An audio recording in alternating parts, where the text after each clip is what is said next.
Okay, everyone, let's settle down. Should I put my mic on? And welcome to this Friday's Nature Seminar. And before I introduce our speaker, just let the enthusiastic audience settle in. I'll just mention some of the talks that we have for the remainder of this series. So we have two more left in this Friday seminars this term. Next week, if you want more rewilding, we've got James Bullock from Centre for Ecology and Hydrology talking about rewilding, restoration, and the future of nature recovery. So that should be a very interesting and thoughtful piece. And then on the following Friday, the last one of this term, on 1st of December, we've got Laura Martinez-Sous from Kew on mycorrhizae and ecosystem functioning. I'll also mention, not on this series, but on Monday, the 27th of November, we have Julia Jones, who's somewhere there in the audience, who's a visitor from Bangor University, and she'll be talking at the Oxford Martin School on Is Conservation Working? So that's a separate registration thing to the Martin School if you want to go to that. But I would highly recommend it because I'm sure it's going to be fantastic. And so over to today's presentation. It's great to welcome Sophie Monsarrat from Rewilding Europe, where she's a Rewilding Manager for Rewilding Europe.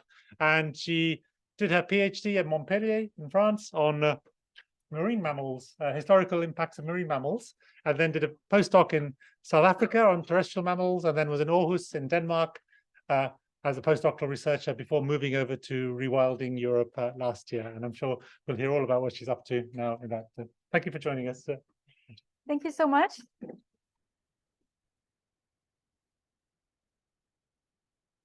Thanks, Jan Winder, and hi, everyone. I'm really happy to be here. Thanks for the invitation. I already had really nice conversations with people from the center, so it's really a pleasure to visit. And as Jan Winder mentioned, I'm going to present some of the work that we're doing at Rewilding Europe, but I'm very much coming here with a double hat because I was in academia not so long ago, and I had quite a few years doing research connected to rewilding. So I will present a bit of this personal experience between these two fields and hopefully bring some interesting lessons and learnings that I had when I shifted to practice, and that I think can be interesting to know for academics, hopefully. So to start, I think I'll just present a bit of my path because it is a bit of a personal presentation on things that I've learned. And I started as an academic. And I was very much working on shifting baselines. So the idea that we've lost track of what ecosystems used to look like because we tend to forget over time what is the baseline and natural state of this system. I was working on biogeography and especially trying to reconstruct historical distributions and abundance for megafauna.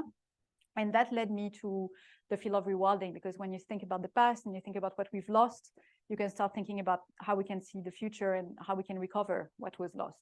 So from there, I started to be connected with this idea of rewilding. And then for some reasons, many reasons that I'm not going to go through right now, but you can ask me after, I shifted and I went to work for Rewilding Europe. I started a year ago. And it's been a really nice experience so far. Really like it. This is me reintroducing dung beetles in France. And this has been a highlight of my year. You can, I don't know if you would imagine the case of dung beetles being, I actually got a lot of satisfaction from this release, maybe more than writing scientific papers. So maybe that tells you something about why I shifted from academia to practice. But it was a very nice also example that rewilding is not just about the big cuddly mammals and restoring lynxes and bison, but also about keystone species at large. And this was an example with this dung beetle that we're trying to bring back functions into ecosystems. And as part of Rewilding Europe, I'm the Rewilding Manager, and I'm focusing on certain part of our work linked to the comeback of wildlife, natural grazing, coexistence, among other things. So a lot of my talk will be around these topics, not because this is the only thing Rewilding Europe is doing, but because this is what I'm actually have some experience with. So the first part is just about setting a bit the scene on the theoretical knowledge part. And when I started preparing this talk, it was a bit overwhelming because there's so much science coming out or around rewilding. So what should I present? What should I be talking about? And then I just decided to narrow it down to what I've actually worked on and what I've been looking at. So it's not total, it's not all the science of rewilding I'm going to talk about. It's very specific to these concepts of shifting baselines and trophic rewilding. And first, so image is worth 1,000 words, and that's why I chose this first image, because I think it gives us quite a striking reminder of how much our systems in Europe have changed, because this used to be in Europe, this scene of a species that we're used to seeing often, red deer, coming across a straight-tusked elephant. This was something that actually happened in Europe, and it was not in some very different climate or habitat. This was in a climate that's very similar to what we have today. So without these species going extinct, we could still have this. And I think that's quite striking, and we tend to forget the extent of what we've lost. And it's not just elephants, we also had lions in Europe. We had the ancestor of our domestic cattle, which is the auk. So a scene like that with lion chasing aurochs in the forest could very well have happened here or elsewhere in Europe, and we've lost this. And of course, it was not such a long time ago. Our ancestors did interact with these animals in their daily life, and we have proof of that. We have these cave paintings that are really striking. These date from 30,000 years ago, but they're for millennia and millennia. You have several examples across Europe of these cave paintings of people coming back and using the exact same technique and painting these animals on the wall. And well, first it gives us an idea of what was there. We have paintings of auroch, of bison, woolly rhinos, and horses and lion. But it also gives us an impression of there must have been such a strong significance of these animals for our ancestors.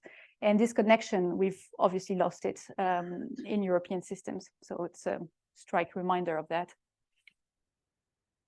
So this is showing a bit of the data on what would have been the species richest of megafauna if these species had not been extinct on the left, and what we have today. And that shows us really that the perception that these big mammals belong to Africa or they belong to Southeast Asia is really a construct from historical events that happen that are unrelated to the ecology of these species. Ecologically speaking, these species could be in Europe today, and they're not. And so the result is that in Europe, we do have this amazing landscapes. This is an image from a landscape where Rewilding Europe is working in Spain. This is the area, I didn't know that, but in Europe where you have the least density of people. So you have a lot of potential. You have these beautiful landscapes, but they're quite empty. So we have these big theaters, but we don't have the actors that are supposed to play a role in it.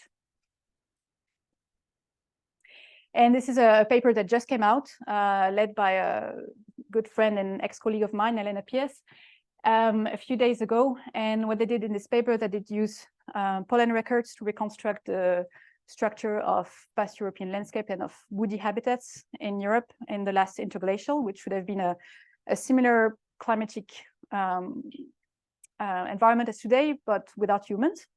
And what they show is that this landscape at that point was not this close canopy forest that we can imagine, but was an heterogeneous woodland and with lots of patches of open vegetation. And this vegetation was maintained by these large herbivores. And I'm not going to go through all the science, because there's a lot of it, but there's a lot of science that demonstrate the disproportionate role of megafauna in ecosystems. There's some very good science coming out of this group here. For example, on the role of large mammals in climate change mitigation and on carbon storage. But there's also a lot of evidence of them having a huge impact on vegetation structure, on seed dispersal, on fire regimes, on, there's a lot of biodiversity also associated to these species. So there's, evidence of dung beetle communities disappearing after the loss of megafauna.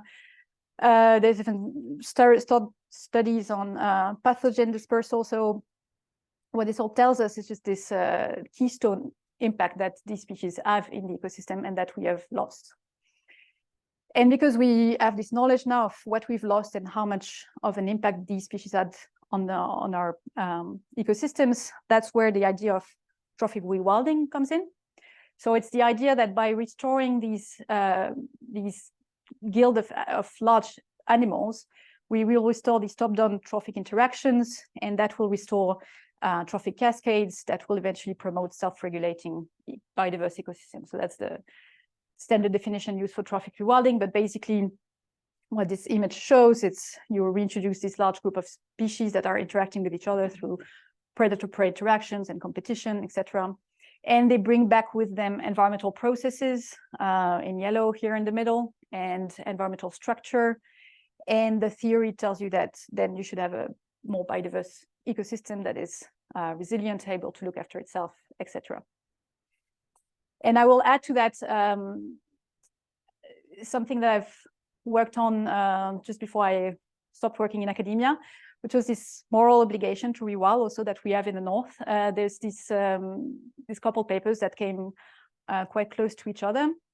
And I looked at how the burden of megafauna restoration was unfairly distributed across the world, where we have areas in the world that have less resources and less capacity, that have to support the burden of living with lions and elephants and tigers, etc. And then Ari Trauborst looked at it from the legal perspective and also argued that there is a legal responsibility to restore these megafaunas in Europe. And then there's this quote by Tim Flannery that I think just sums it up.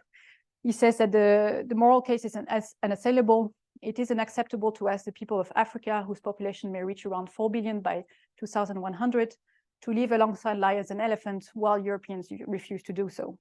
And I think we don't even need to go as far as living with lions and elephants. We struggle to live with beavers and badgers and foxes. So there is a huge scope there to actually, take our part in coexisting with those species and bringing them back. So that brings me to Rewilding European landscapes, and that's where I'll take off the academic hat and take my hat as a practitioner. And as a disclaimer, I am going to present things that are very related to our work at Rewilding Europe, and that's not representing all of rewilding everywhere. There's a lot of organizations doing rewilding. You have a lot in the UK, people doing rewilding, and they may or may not recognize the challenges and the things that I'm going to present now. So bear with me, this is very much focused on our work at Rewilding Europe.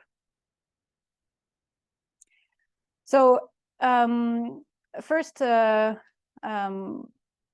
constatation in Europe is that the way that nature is managed right now, you have protected areas, national parks, and so on, and you also have the network of Natura 2000, which is a place that was built was started with the idea to reduce the degradation of areas and habitats and maintain what's there.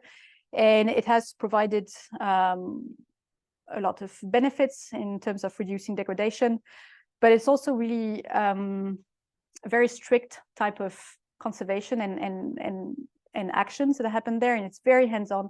So there's a lot happening in Natura 2000 area where you'll have to really maintain the exact level of water that you need to save this particular wader bird species, or you'll have to go and mow areas to maintain open habitats, or you have to scrape the floor or plant trees. It's very hands-on and very costly. And there was actually a study that looked at how much money would be needed to manage these Natura 2000 area that way, and there's just not, the financing needs are not covered by EU money. We completely lack the fund to actually do that ourselves and manage these areas like this. And another thing is that the Bird and the Habitat Directives, which were established in the 1990s, they have their own value, but they're also very much based on a compositional approach. It's a lot about maintaining species and maintaining habitats in the way that they were back then. It does limit further degradation, but it gives very little space for restoration, for moving beyond that, for adapting to climate change, for recognizing that species are moving in Europe and that we cannot just have this list of species that we need to maintain in a place. So it is, in a way, not very suitable for actions such as rewilding or just, adapting to a changing environment as we have today. In parallel to that, we also have a huge pattern of things that are oh, sorry, I'm missing the word there. That is happening in Europe today. It's rural abandonment, and I don't really like the word of abandonment. I think these places are not abandoned. There's still people there, and there's still activities. But we do see a move away from rural areas and towards urban areas. That has been happening since the 60s, and that does free a lot of space for whatever will happen next. There's a lot of space that is not managed now the way it used to be in the past. And instead of seeing this as a challenge, we can see this as an opportunity. What can we do with these areas? Can we actually let nature come back in these areas? And that's where rewilding finds its place also, in those places where you have this population leaving. And so that's where rewilding comes in. I do like this image because it kind of brings what I was just saying all together. So you have this past situation of European landscape where you had this megafauna really providing a lot of functional roles in the system. Then human and modernity kind of split this relationship between human and nature into really segregating. You will have agricultural land, and you'll have protected areas, and you'll have cities, and kind of this really division of space. And the idea of rewilding is kind of trying to intertwine this all together and try to reconnect human and nature, try to bring back not what was there before exactly, but try to bring back natural processes as much as we can, so that we have a nature that can fulfill its role and that is connected with human activity. So the idea is not to exclude humans at all, but to intertwine these together. So it is future oriented for sure, but it is learning from the past, because we need to know what we lost in order to know what's the potential and what we can recover. It's very much focusing on restoring ecosystem processes to promote nature recovery. The aim is to reduce active human management over time, although there will be, at the beginning, some active human management to bring a system on the right trajectory. The right trajectory, that's something can be debated, but on a trajectory that we deem as more potential to bring back natural processes. The idea is to reconnect people with wild nature. There's a lot of work being done around bringing coexistence and a sense of pride and livelihood in areas that are rewilded. The idea is that it will be cost effective compared to recurrent management that is really hands-on, like I showed before. And there's also more and more evidence that it could be a nature-based solution for climate change mitigation and adaptation. And since I'm coming from Rewilding Europe to talk to you today, I'll just present very briefly what the organization is doing. So it's an organization based in the Netherlands, but we work in these landscapes that you see on the screen, 10 different places. There will be 11th one announced soon, and the target is to have 15 by the end of the decade. And these landscapes are very big areas. They're at least 100,000 hectares, but sometimes much, much bigger. In Spain, it's 850,000 hectares. So Rewilding Europe is not working at every area, every place within these landscapes, but it's just a landscape where we generally have actions. So we might have pilot sites.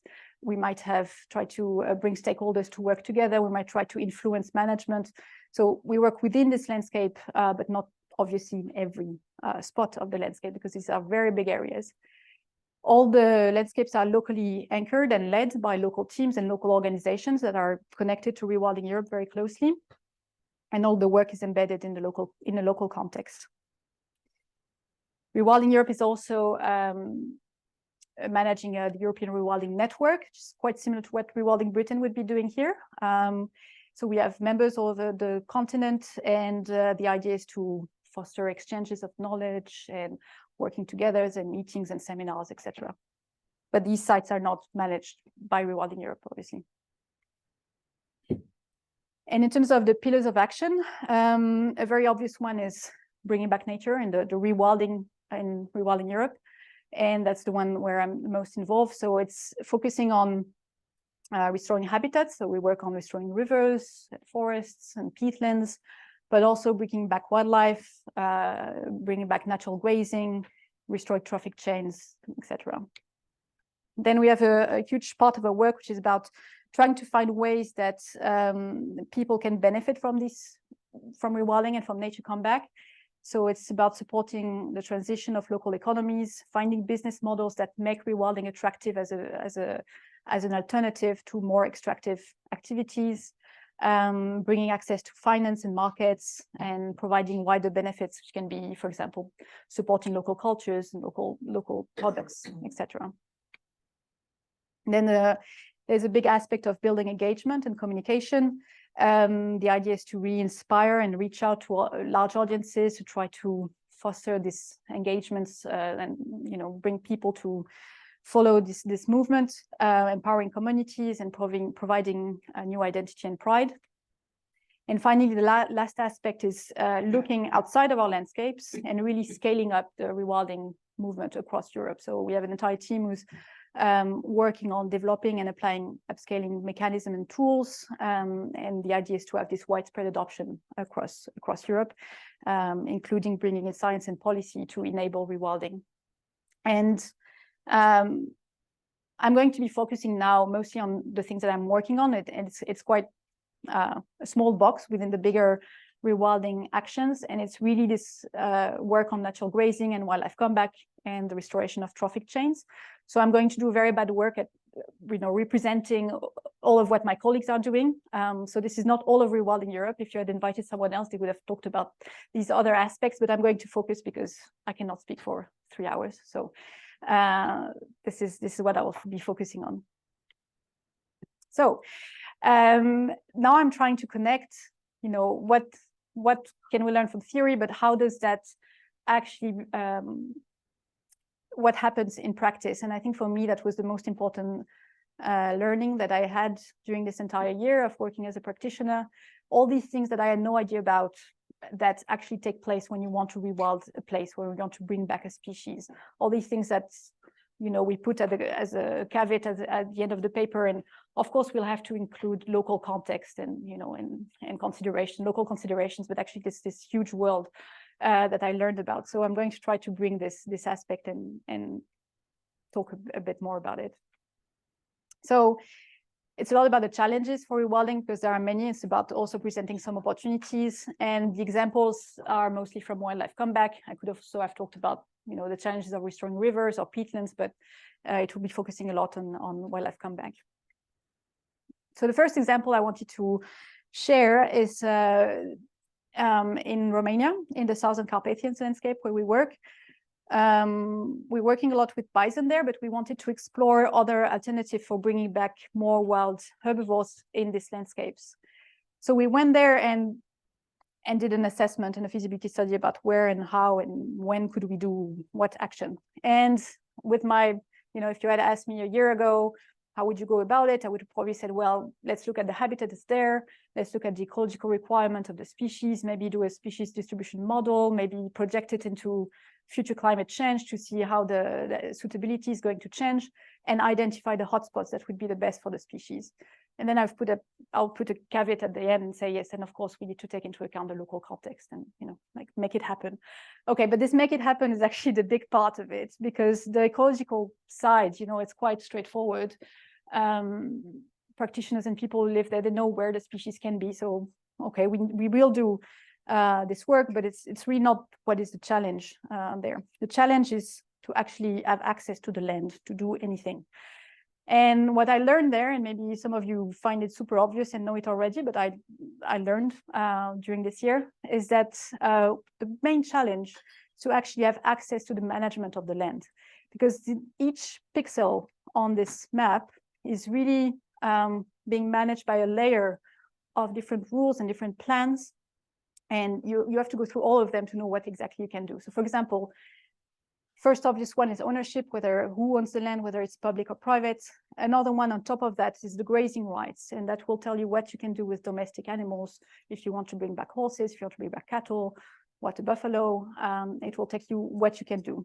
On top of that, in the same area, you'll have the hunting rights and the hunting concessions having their own management plans, which will regulate anything that can happen with wild herbivores, so deer, fallow deer, red deer, wild boar, etc. So you have to be able to, reach this management plan to do anything. And on top of that, you might have forestry plan that will tell you how the habitat is going to be managed. And you don't have a power to tell the forestry authorities how to manage the forest. You can try to influence, but you're not going to do what you want there.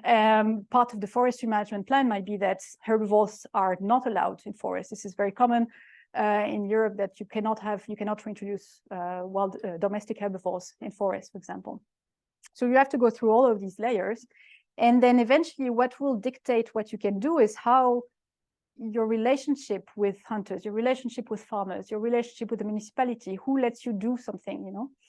And when I was, you know, working as a researcher and doing these maps of trying to identify the best places to do rewilding, one of the assumptions I might have chosen is, well, I think protected areas would be, you know, the easiest place to restore nature, right?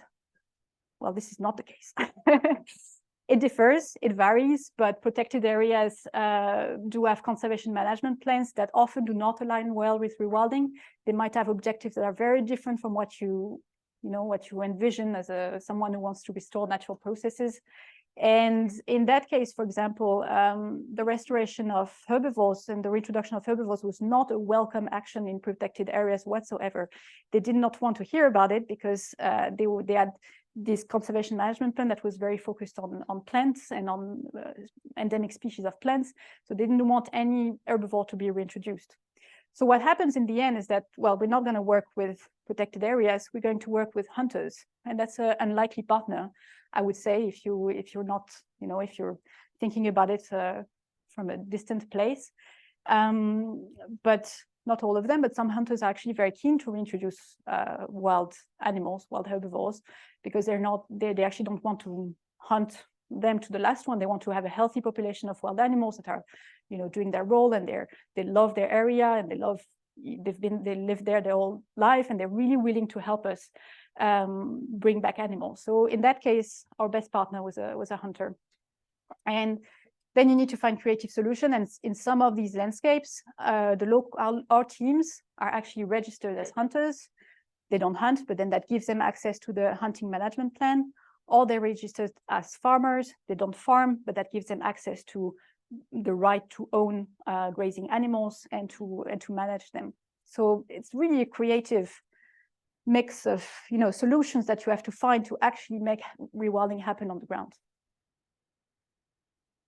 Another challenge is animal availability. And again, when I used to work as an academic, I would you know, be involved or read or see a lot of papers based a lot on modeling. So we would have this assumption that we're going to bring back all the animals where they used to be at natural density levels. And then we'll calculate all sorts of measures about carbon, about seed dispersal, about whatever processes we're looking into. But we have this assumption. Well, the reality is that it's really difficult to create large numbers. We can bring back diversity, we can bring back different species, but bringing back abundance of each of these species is really challenging. It's a really long process, and it's not going to happen overnight. So, for example, this picture on the right there is from bison in Southern Carpathians in Romania. And it's a really, really successful story. It started years ago, and the team reintroduced bison, also in collaboration with WWF. And today we have 150 bison roaming free in this area. I think half of them were born in the wild, and we'll keep reinforcing this population, but it's a great success story. It's still very, very few bison. With 150 animals, you barely start to have a viable population. You barely start to see some impacts on the environment, but you're not going to, you know, it's not enough. We need to keep doing it. And species like bison, species like Przewalski horses that have gone through this major bottleneck in the past, they're really difficult to bring back. We have very few of them in Europe. So everyone who wants to bring back bison, they have to fight, you know, every year, how many can I have this year? So every year we might have 10 that we can reintroduce. So 10 by 10, slowly we're trying to rebuild these populations. And we have to think about the genetics and having genetic diversity and so on. This Przewalski have been reintroduced in Spain. Also a really nice story that's just starting. It was this year we released the first free roaming herd of Przewalski in Western Europe. So really exciting, but again, we bring them 10 at a time or 20 at a time if we're lucky. So it's going to take some time. And this slide picture is in Ukraine, where we reintroduced Hulan or wild has. And this is also a species that has very few individuals in Europe. And it happens that the place where we sourced these animals is now under Russian occupation. So we cannot bring more. We don't have access to the area. So all the plans to reinforce this Hulan population are now on hold. So you also have geopolitical aspects, of course, that are to be taken into account. And here I just want to introduce that we are working on building this tool at Rewilding Europe that will be called the Natural Grazing Facility. And it will be a tool that hopefully will help with the connecting demand and supply of animals throughout Europe.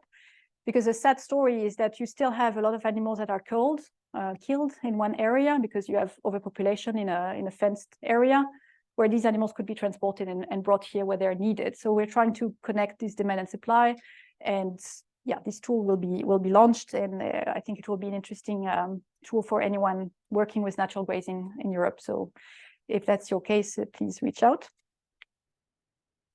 Another challenge for rewilding is it's quite obvious. It's gathering local support, because if you don't have local support, you're bound to fail. This is an example of a very tragic event that happened in Italy a few months ago, where this bear female was shot.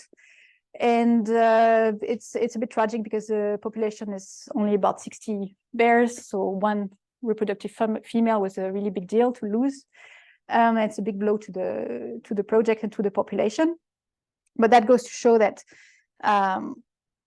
you know, you can't force yourself through not having local support. It's really important if you want a project to be viable over the long term. So what we do and what is important is to always have wildlife comeback coming hand in hand with strong coexistence plans and bringing local communities from the beginning. There are many ways to do that. There are very good guidelines that are provided that were published recently by the IUCN Specialist Group. At Rewilding Europe, we work a lot with this concept of wildlife smart communities. This is a concept that was brought from North America, from British Columbia, where they work with the bear smart communities. And we try to adapt it to the European context. And it's basically a form of landscape scale governance system of trying to bring different stakeholders to take their share into dealing with this conflict-prone species. So bringing in governance system that allows to prevent, but also respond to conflict. There's also a lot about having compensation, having education programs, and supporting local businesses and local producers, and also providing just support in terms of mitigating conflict. For example, our team in Italy, they can provide fences for apiaries, they can provide fences for orchards, so to reduce conflict with bear, or bear-proof bins, these kind of things that can reduce conflict, and they can over time gather a bit more support from the local community. And of course, stakeholder engagement is a big one.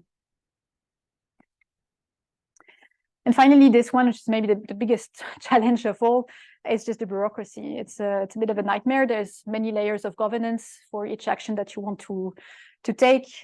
Permits and authorization can take months or years to obtain. And I've put this picture of a water buffalo here because it's a very recent example in Romania, where we're trying to bring water buffalo to the Danube Delta, to the Romanian side.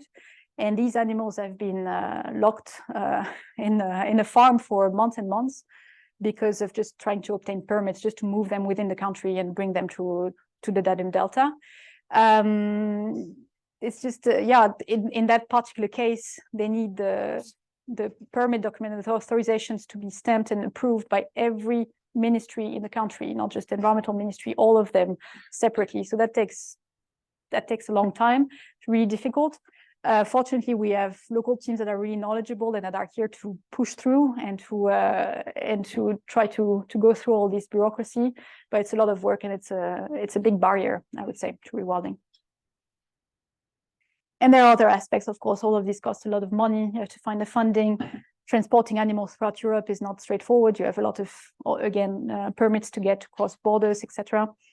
In the case of domestic animals that you might use for natural grazing, horses or cattle or water buffaloes, you'll need to manage the herd. Of course, you can't just let them go and let them do their thing. You're legally responsible for these animals. And there's a lot of health and welfare regulations, which, you know, they come a lot from the livestock industry. And I'm very glad that there are welfare regulations for livestock.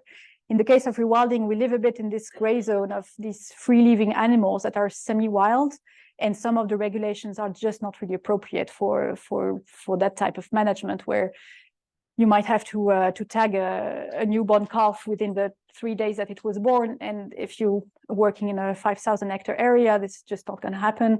So all these legislative aspects that are a bit difficult and constraining what we can do with rewilding. Are other challenges for which we constantly try to find creative solutions. And I'm just highlighting for anyone who might be interested that in terms of funding, the European Wildlife Comeback Fund is a financing tool that Rewilding Europe is offering that I'm actually managing. So you can reach out to me. It applies to anyone who's doing a reintroduction of keystone species in Europe. There's a set of criteria, of course, and conditions, but it's a nice funding mechanism. And we've been able to fund, for example, the release of lynxes. The dung beetles were funded by this. And so it covers all kinds of species as long as they are keystone in their environment. All right, and I'll just cover, sorry, I'll just drink.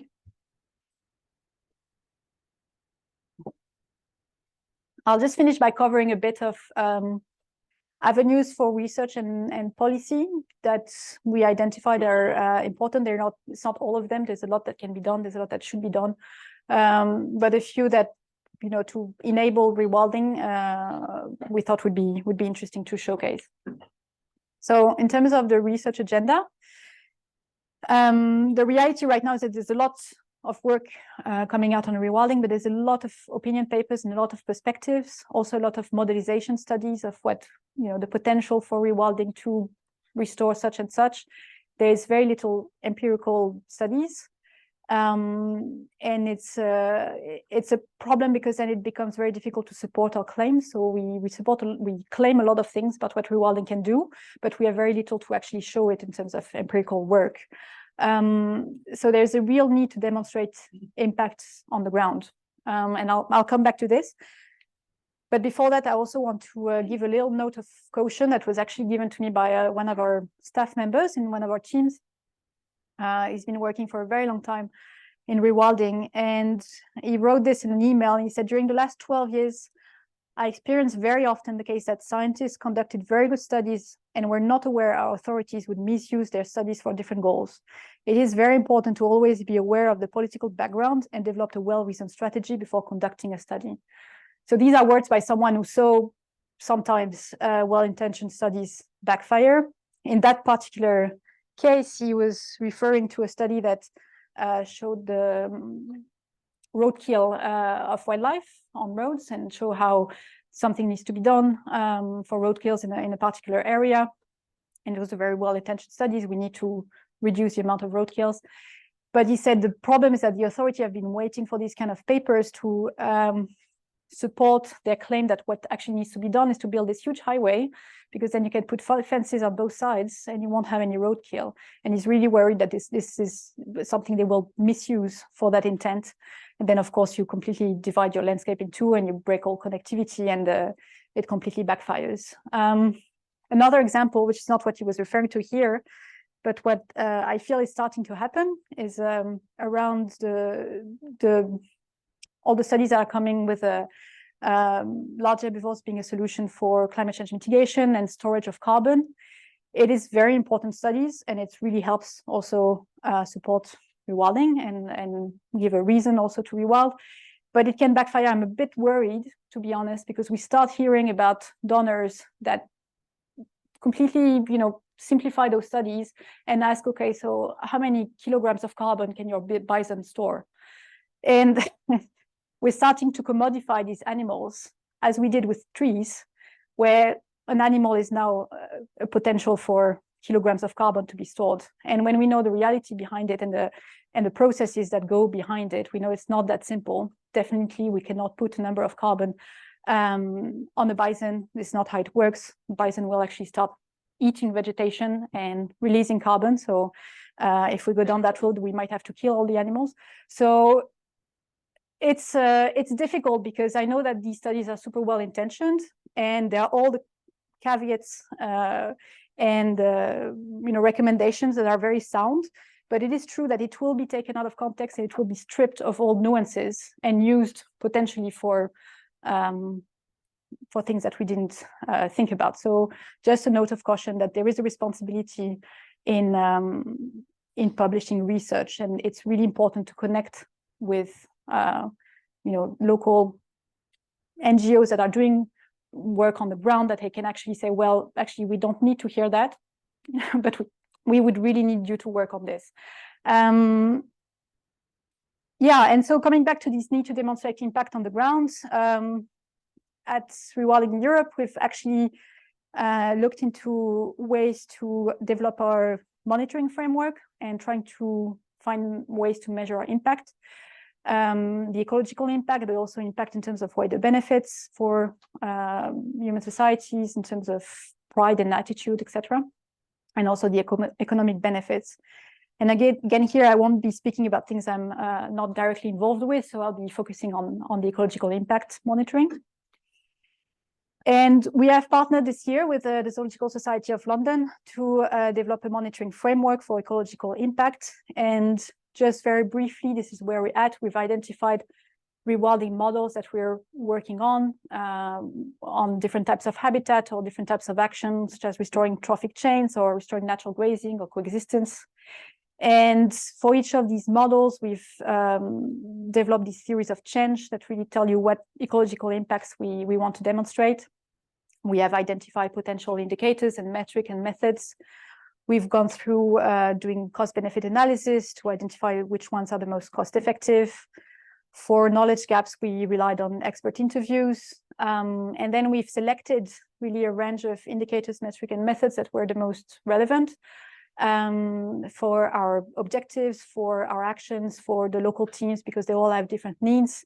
And the idea is to develop this framework for each landscape, for each of these models that they're working on. And so to some extent, there's a lot of these methods and metrics that we can conduct ourselves that will be done by the landscapes themselves. But there are some that are really such at the edge of scientific knowledge that an NGO, like Rewilding Europe, will not be tackling. We are not a research institute, so we're not going to be looking into these things that are still really in development in terms of the methods or even in terms of the understanding of the processes. And that's why I think there is a potential for research to play a role there. So we are quite welcome to discuss potential work together on long-term monitoring for especially these topics that are really at the edge of research. I was talking with people from the group there about the health of soils, or about carbon storage, or about ecosystem metabolism. These are things that we're not going to be looking into, but will be really interesting to have long-term research studies on this topic. We would also really like to see if the monitoring framework we're developing can be integrated with existing frameworks, aligning with standards or aligning with existing biodiversity observatories for rewilding sites. I think it'd be nice also. We're reluctant to test technology ourselves because this is a lot of money and time, but we're really interested to know if these emerging technologies have a potential to measure what they say they can measure. Some recent remote sensing products, environmental DNA, soundscapes, the interpretation of camera trap images through AI, these type of things. And of course, it's also always nice to be involved, in publications and being able to have our voice also represented. And just, this one has been working quite well right now, where we can reach out to researchers and try to get expert feedback and advice on our work. So by any means, we have field sites and we have local partners, and there are a few key topics that we're interesting to work on.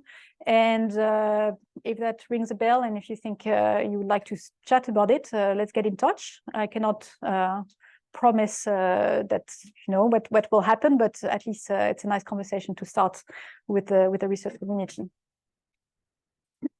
And finally, this is less of my expertise, but we've also identified key topics in policymaking and legal aspects for rewilding that could really enable rewilding to happen, boundaries that we need to push, laws that we need to change. A big topic is how to secure land for the long term. I showed you this layered management of land. And even when you get into these the ability to influence management, it might still only be for a 3-year, 5-year period.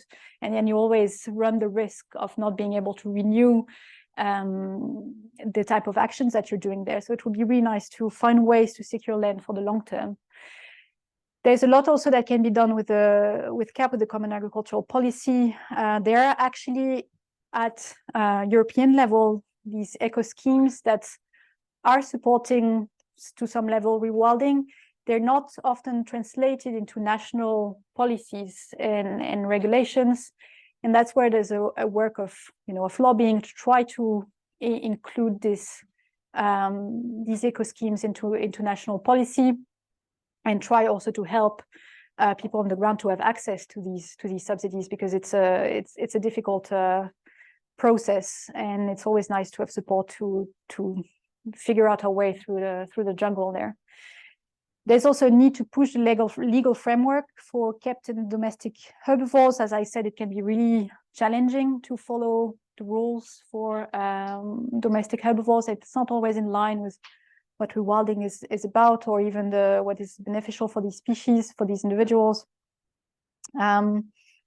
There's also the question of carcass deposition. It's actually quite difficult right now to leave a dead animal on the ground, even though we know that it fulfills a lot of roles in the system for scavengers, but also for nutrient cycling, for lots of biodiversity that's related to these carcasses. So pushing the legal framework for carcass deposition would be also it's an important topic. And just in general, finding a way around these challenges to obtain permits. And Rewilding Europe has been partnering already with a Lifescape project with environmental law experts that are helping us find ways. So they're looking at case studies and topics, and they're helping us find ways to really enable rewilding. If you're interested on their website, they have this Rewilding Law Hub where they provide a lot of recommendations for pushing rewilding in different areas and on different topics. So it's a great partnership, but we can do more, and we're open to have more support there, because in the end, this is not what we are doing. This is a place where we need to have partnerships, and we need to have support from people who are actually involved in legal work, in policy making, in lobbying, etc. So just to finish on some key messages. So rewilding practice is indeed inspired by scientific knowledge. I'm quite convinced of that, but I've also learned that what happens on the ground is ultimately driven by local context and opportunity. So we always need to remember that. Collaborations with researchers and policymakers is important to create an enabling environment for rewilding, and that's something that Rewilding Europe at least is happy to engage with and happy to collaborate on. And the last note is about this fact that if you're willing to do applied science, it really must respond to actual problems on the ground. And for that, it's really difficult to actually know what are these problems if you're not talking to local practitioners, local partners. And it's really nice to involve from the beginning in project design, in the design of research project, to involve these local partners who will be able to say, well, this is actually really the one thing we need right now to move forward is to work on this. So by any means, there's a lot of science that doesn't need to do that. There's a lot of science that doesn't have to be applied. It doesn't have to be connected to local partners. But if you wish for your science to be connected and to have impact, I would really recommend reaching out to local NGOs as early as possible in the process. And with that, I'll thank you very much for attention.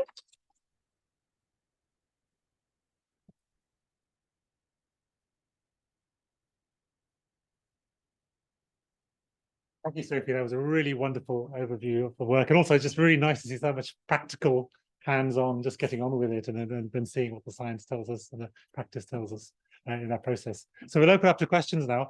I'll just kick off with one. Perhaps it's a hard one because you've only been with them with Rewilding Europe for a year, but over the lifetime of Rewilding Europe, how have perceptions generally in different countries across Europe changed about the concept of rewilding? Is it something that's getting more traction in public discourse, or is there more hostility as people solidify their positions more on this? Well, it's actually something that we really start to want to measure effectively. We're trying to really measure how the attitude towards rewilding is changing. So I'm not aware that we have a real, like data on this topic of really being able to say in which direction it has gone. I only know of stories and anecdotes, for example, in Croatia, where our team is, they're effectively registered as hunters and they manage hunting concessions.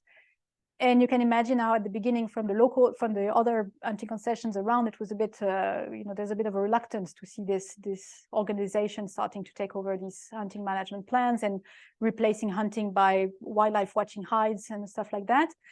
So a lot of reluctance and criticism. And then what we see now is that these other hunting concessions are actually starting to come and ask, okay, so I see that you have a lot more animals and actually the wildlife hides are working very well and bringing money. So maybe we could learn from that and do it. So there is a spread of, and like there's this demonstrating role of our teams that then can catalyze others to do the same and to follow. But I'm sure there's also examples of people who are still really against, and you'll always have people who are really reluctant and really against. So I think the position of Rewilding Europe is not to try to convince this group of people that are always going to be very vocal and against, but to try to bring in those people that are in the middle, that are not yet sure, that are maybe, but need to be convinced, and try to do the work. And through demonstration and showing that it's working, then try to bring in. And I think there's been a lot of examples of that. Yeah. Great. Thank you. Okay, we can open up to the floor now. Any questions?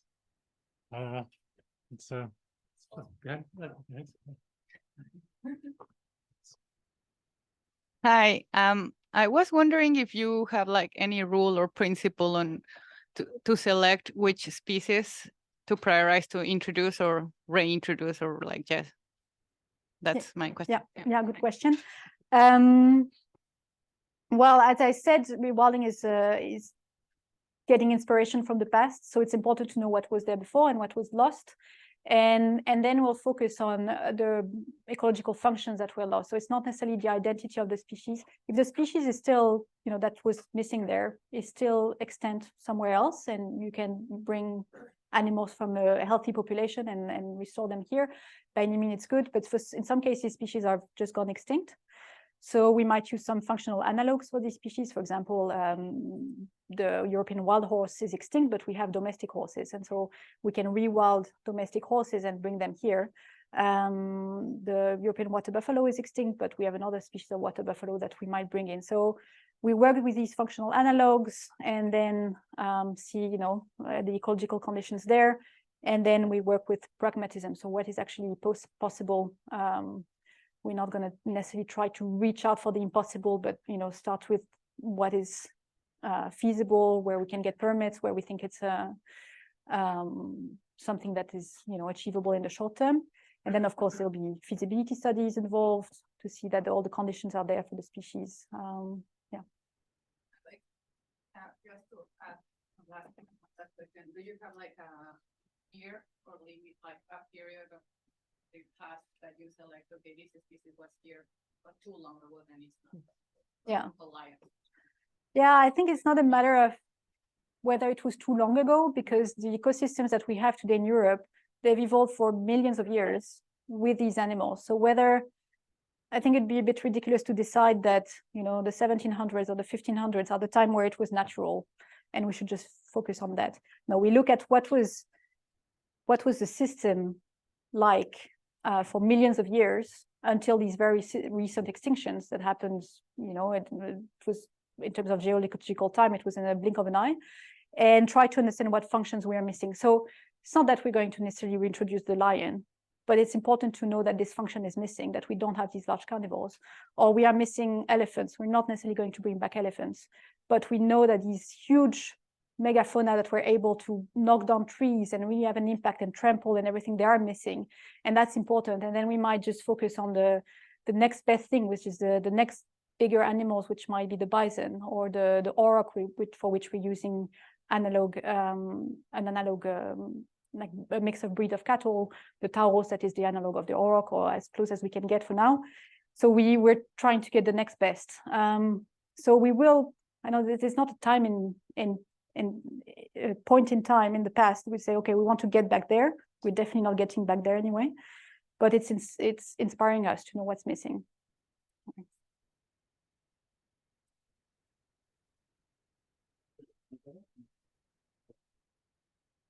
Yeah. That's right. Thank you. Thanks. Thank you very much. So my question links a little bit to Jadvinder's. So the term itself, rewilding, has obviously become hugely political. If you drive into Machynlleth in Mid Wales, near where I live, there's a big sign that says "De dim ail chwylltio," which is "say no to rewilding." And it's become deeply, the whole term rewilding has become associated with the idea of excluding people, which obviously isn't inherently part of the concept necessarily. Particularly the term that the concept you're presenting is very much around bringing back extinct parts of the wildlife community, and then that allow processes to start again. But I guess my question is, maybe it's a little bit of a banal question, but it's around branding, I guess, in conservation. So things come out in and out of fashion. Do you think particularly maybe it's just the UK context where the term has become so unhelpful that we almost need a rebranding of the concept, so that to get away from the kind of the baggage that's become associated with it, to allow people to move forward positively into a shared future of, you know, nature and people in harmony or whatever. So I just wonder about that. Yeah. So I think it's not a strict black and white answer. I don't think we should give up the word rewilding because some people are against it, because some people are against everything. You know, like you'll never make everyone happy. So you'll always have people that are angry at it, that are misinterpreting it. For example, the argument that rewilding is excluding people has not been my experience at all. So are we going to quit the name because people are misunderstanding the concept? I would say no. But that being said, if you are trying to reach out to a certain stakeholder that is, you know, really so focused on the name and so willing to, you know, not even start a discussion because you're using the word rewilding, then okay, by any means you can call it something else to reach out to that person. And I think the important thing is to explain what you're doing. Then later down the line, you can say, well, by the way, that was our definition of rewilding from the beginning, but explain what you're doing, that people start to understand that maybe they had a misconception of it, such as rewilding is excluding people, and convince people through this longer explanation, this actual definition, and showing your action and showing that, well, what we are doing is actually such and such and such. It has brought so many benefits. It has, you know, this is how it works, and then you get people to eventually maybe follow you. If they don't, well, you know, by any means, they shouldn't necessarily decide what you're going to do next. And then bring back the word rewilding. I don't think we should give it up altogether. I'm French. In France, the word rewilding is really difficult also. The French translation is no better. Réensauvagement means to re-savage the land. So are you going to use this one? I think there's a huge, I mean, I think it's important to wonder about names and about perceptions, but also to not give up too quickly because of some vocal people that will put sign on the road. They don't necessarily represent everyone. So, yeah.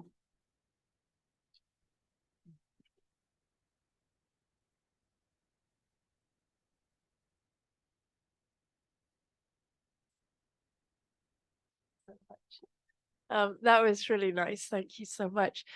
The one thing I was struggling with is because these animals have, you know, in the past, they evolved the time when they were actually in these areas. It was very different. And I'm not familiar enough with a lot of these landscapes, but it seems that they're pretty messed up from the bottom up. And so what I was trying to figure out is, you know, if you have introductions kind of from the top down? Is it, are they going to just kind of poof out because you haven't started from the bottom up? I mean, I can certainly understand why you'd want, I mean, these are great animals and they're so important in a given system. But I'm just wondering whether the system itself needs perhaps some attention just to see whether you've got a kind of co-evolved complex that they're capable of kind of moving into and adapting to in the same way as they did in the past. In other words, thinking more holistically about the system that you've got them moving into. Yeah. If that makes sense. Yeah, so obviously you don't want to put back animals in a place where they couldn't live. I think that would be ethically wrong. So by definition, we'll put back animals in a place where they have a potential to live. And then the idea is that it's a top-down action that they will have on the environment, that they will themselves improve the environment that they're living in. For example, in Spain, what we see is that these are very arid environments. The soils are not necessarily very rich because you haven't had these animals moving around and trampling and pooping and all of that. And you bring back these animals and they start doing this, and they start actually improving the soil and improving the vegetation that was growing there to create their own environment that is suitable. I'm not saying it's always that simple, but that's the idea, is that you find a place where you have the basic qualities. Of course, don't put them back in a place that's been so industrialized that it's been scraped of any vegetation. But with time, the idea is that they will create the enabling environment that will allow themselves to live there and that will allow other species also to come back. So I don't have an example in mind where we've put back species and the population just crashed because they didn't have resources. This is not the idea, of course. I'll take a couple from online and we'll the audience. One from Dustin. Which is, I know the answer to your first part. The first part of this question, which is, are you measuring the effects of rewilding on net greenhouse gas emissions? I think there's no, but the more general one, I think, is how does the cost effectiveness for rewilding compare in tons of CO2 to managing landscapes, for actively managing them for carbon? Is Dustin asking me for an actual value? I think it's more perhaps. Yes, because I don't have a number to put on that. I don't think anyone does. I think this would have to go through some modeling exercise because it is so difficult to measure at the moment on the grounds. How much can you really compare? You need to have a nice experiment design, and you need to really follow up on the long term also, because the benefit of rewilding in terms of emissions and carbon storage are over a very long period of time. So I don't think we're even there where we can already come and see really a huge difference, or a difference that would be significantly important. But hopefully we'll get there. But no, I don't have a value to put on that. Yeah. Well, I think you answered it partially in the talk, and it's a point I really strongly agree on. I think professing rewilding around carbon is actually quite dangerous because it might blow up in your faces. It's very unclear what the carbon benefits of rewilding are. Yeah, and even if they are, I think the methods are still maybe not there to measure it. So then you might have an action that is going to be positive for carbon and for climate, but you cannot really show it because the measurements, which are a lot about below ground carbon, for example, are not even, the methods are still being developed. So that's the risky part, I think, being asked to show results immediately when we don't even have the means to show it really right now. Okay, I'll actually take one for online, then I'll head back. This is from Joshua Davis. Thanks for the insightful talk. We often raise the point of meaningfully engaging farmers, landscape managers in the practice of nature recovery and rewilding. What skills are needed for these actors to do so with the scale and pace required to facilitate restoration, and how do we ensure that? What are the skills people need to do this engagement with local stakeholders? I'm not sure what the scale is referring to. Well, it has to do because it's the skill to do it at scale. Sorry. Yeah. You need to do it, but you also need to do it at a scale that stops these being boutique projects. And you need to have the skills also. Yeah. So yes, skills and scale. Skill and scale. Yeah, no, that's a good question, and I think that's where the approach of Rewilding Europe to work at this landscape scale is really interesting, because then you can really try to reach, create a network of stakeholders around an area, because these animals are moving. Like, it's not about the bear having an impact on that orchard. It's about the bear having an impact on the entire area. And so having this work where you can start to influence and create engagement and mediation, maybe over a large landscape scale, I think is quite powerful. But I think it can happen from anywhere from someone's garden all the way to national and EU level, working on this coexistence aspects.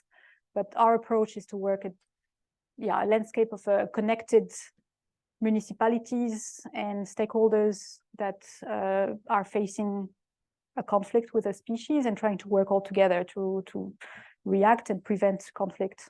Yeah. Great. I'll open up over there.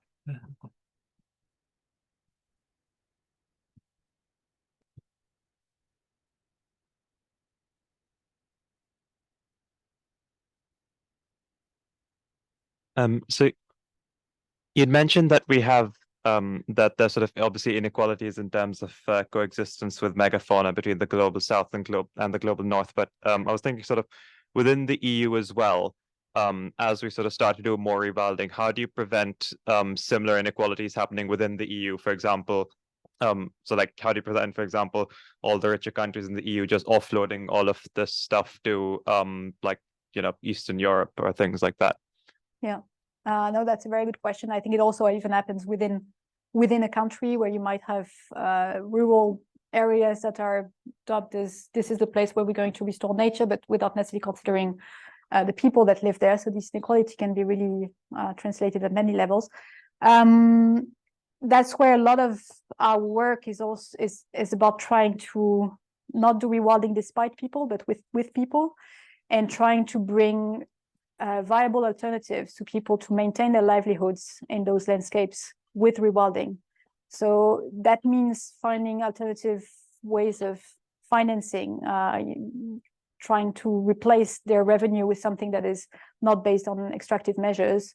But we're trying to bring people. So there's a lot of work with local producers, trying to connect their work to rewilding friendly practices and support their products and support local businesses, allow them to have access to markets and subsidies, etc. So it's all about trying to provide alternative ways of maintaining their livelihood, I would say. And yeah.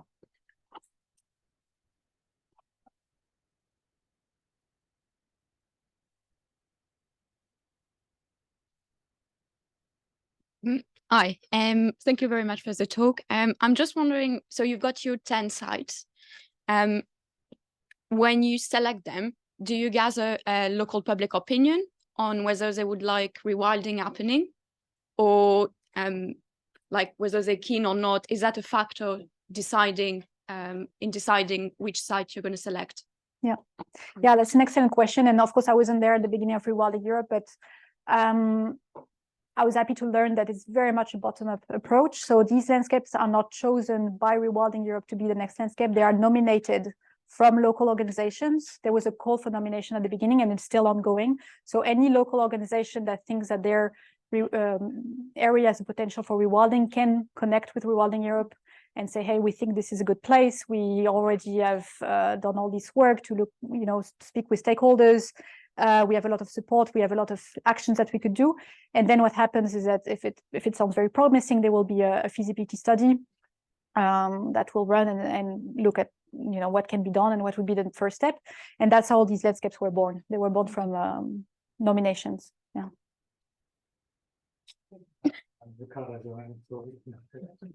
Thank you so much.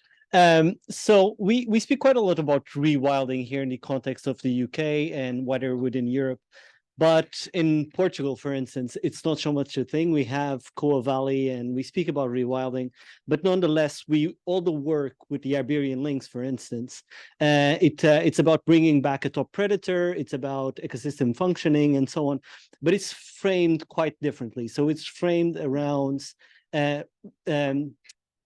reintroductions, habitat restoration, so interventions that we were doing for quite a long time and are well established within conservation science. So my question is, there's a lot of framing and branding associated with rewilding. So if you would try to distinguish between rewilding and more conventional approaches within conservation, what would be the key attribute that would separate both? And to what extent do you think that it's just a different framing? It's just looking at the same issues from a different set of lenses? What are your views on that? So I think it's different, but overlapping very much. For sure, you might have a similar action that falls both into restoration and rewilding. But the main difference between the two is the focus of rewilding on trying to bring back natural processes that will, that's a trophic rewilding approach, or it's not just about trophic rewilding, it's about also passive rewilding, but trying to bring these natural processes that will allow the ecosystems to, run itself and be resilient and be biodiverse. And there's not this idea of this fixed image that we're trying to recreate. So it's, in that sense, differs from restoration, which is looking at the past and trying to go back to the status of the system as it was in the past, and having this strict, this image that we're trying to get back to. So rewilding doesn't really have an image associated to it at the end. It has this open-ended approach where we're, looking to be surprised with what will actually happen when you bring back these ecosystem processes in the system. And I think that's one of the biggest difference is, and so it means also not so much focus on threatened species, for example. It's not, we're looking at the keystone aspect of the species. Is it going to have disproportionate impact on this environment, not necessarily trying to save the species, which is also important and different questions and tackled by other organizations. But at Rewilding, we're really focusing on keystone species that not necessarily threatened. That's why we also bring back horses, by no means a threatened species, but they're fulfilling a role in the system. So that's, in that sense, quite different. But I agree, there's a lot of overlap, of course. Hi, thank you very much. I'd like to ask a question, building up on a question that's been asked before about how ready is an environment or one of those 10 to host new animals or maybe a bigger population and processes that these species will bring.